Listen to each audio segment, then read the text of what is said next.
Hi friends, ఎలా ఉన్నారు? బాగున్నారు? మేమైతే చాలా అంటే చాలా బాగున్నాం. మీరు కూడా బాగుండాలని కోరుకుంటున్నాను. Welcome back to our channel. నేను మౌనిక. ఈరోజు వ్లాగ్ వచ్చేసి ఏంటి అంటే శివరాత్రి కదా, కొంచెం వీడియో లేట్ అయింది. ఎడిట్ చేసి పెట్టేసరికి కొంచెం లేట్ అయింది బిజీ వర్క్లో. మేమైతే శివరాత్రికి అయితే శివుని గుడికి అయితే వెళ్తున్నాము. శివరాత్రి రోజున మేమైతే కీసరగుట్టకు అయితే వెళ్తున్నాము. మాకైతే 23 కిలోమీటర్స్ అయితే వచ్చింది.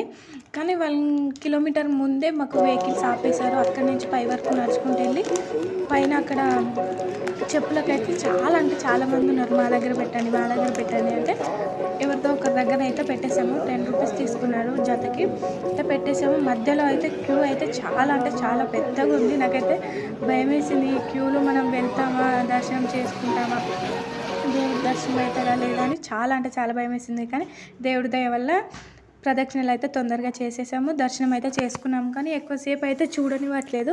అలా చూస్తున్నాం, ఇలా వెళ్ళిపోమంటున్నారు. బయట మొత్తం ఎంత క్యూ కట్టామంటే అంతసేపు ఎవరు పట్టించుకోలే. కానీ లోపలికి దేవుడి దగ్గరికి వెళ్ళగానే అందరినీ వెళ్ళిపోండి అనే వెళ్ళగొడుతున్నారు. కానీ ఇది ఒక్కటైతే నాకు బాగా నచ్చింది. ఎండలు బాగా అంటే బాగా కొడుతున్నాయి కదా, వాటర్ అయితే సర్వీస్ చేస్తున్నారు. వాటర్ ప్యాకెట్స్ అయితే ఎవరికి కావాలంటే వాళ్ళకి ఇస్తున్నారు ఫ్రీగానే. నాకు బాగా అనిపించింది. మేమైతే వాటర్ తీసుకెళ్ళలేదు, పొద్దుగాలనే వెళ్ళాం. మేము 9:30 వరకు వెళ్ళిపోయాము. తొందరనే ఇంతసేపు ఎవరు ఉంటారులే అనుకున్నాం. కానీ వాటర్ ఇచ్చారు. నెమ్మదిగా దర్శనం అయితే చేసేసుకున్నాం. బయట గుళ్ళు అయితే చూసేసుకున్నాం. ఇంటికైతే వచ్చేసాము. మేము వచ్చే 12:30-1 అయింది. మేము వచ్చేసరికి ఏ టిఫిన్స్ కూడా ఓపెన్ లేవు. అందుకే ఇంటికి వచ్చేసి పప్పు టమాటా వేసాను, రైస్ చేశాను, తినేసాము పెట్టుకొని. అక్కడి నుంచి వచ్చేటప్పుడు అయితే ప్రసాదాలు అయితే తీసుకున్నాము. ప్రసాదాలు అయితే పులిహోర అండ్ లడ్డు అయితే తీసుకున్నాము. తీసుకొని శివుని అయితే బాగా దర్శనం చేసుకున్నాను. నేనైతే ఫస్ట్ టైం వెళ్ళాను అక్కడికి. బాగానే దర్శనం అయింది, మంచిగా అనిపించింది. నాకైతే లోపలికి వెళ్ళగానే కొంచెం తొందర అనిపించారు. కానీ మనం మంచిగా మొక్కుకొని దర్శనం చేసుకొని అయితే వచ్చేసాము. ఇంటికి వచ్చిన తర్వాత చూడండి ఇక మా పరిస్థితి. అసలు కాళ్ళు లాగుతున్నాయి. అంతసేపు లైన్లో పెద్ద క్యూ ఉంది. చాలా అంటే చాలా టైం పట్టింది.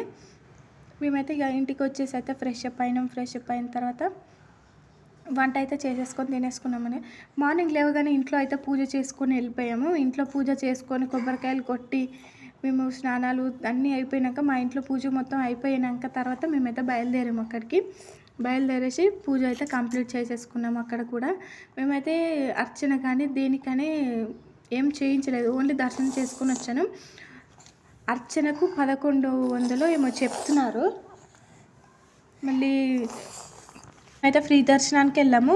నార్మల్ ఆ దర్శనకి అయితే మనిషికి 300 అంట, ఒక పర్సన్కి 300 అంట. ఎందుకు మనం క్యూలో వెళ్ళి దర్శనం చేసుకుని వచ్చేద్దామని దర్శనం అయితే చేసేసుకున్నాము. ఫుల్ హ్యాపీగా ఉంది. మీరు కూడా ఏ గుళ్ళకి వెళ్ళారు, దర్శనం ఏం చేసుకున్నారని కామెంట్ చేయండి. ప్లీజ్ నా వీడియోస్ కొంచెం సబ్స్క్రైబ్ చేయండి. ప్లీజ్ నా వీడియోస్ కనుక నచ్చినట్లయితే సబ్స్క్రైబ్ చేయండి. పక్కన ఉన్న బెల్ ఐకాన్ అయితే క్లిక్ చేయండి, లైక్ చేయండి, షేర్ చేయండి. ఇంకా మరెన్నో వీడియోస్ కోసం నా ఛానల్ అయితే సబ్స్క్రైబ్ చేసుకోవడం అయితే మర్చిపోవద్దు. చెప్పాను కదా లడ్డూలు ప్రసాదం తీసుకొచ్చుకున్నామని. అవి ప్రసాదాలు 2 లడ్లు 2 పులిహోర ప్యాకెట్లు అయితే తీసుకొచ్చుకున్నాము.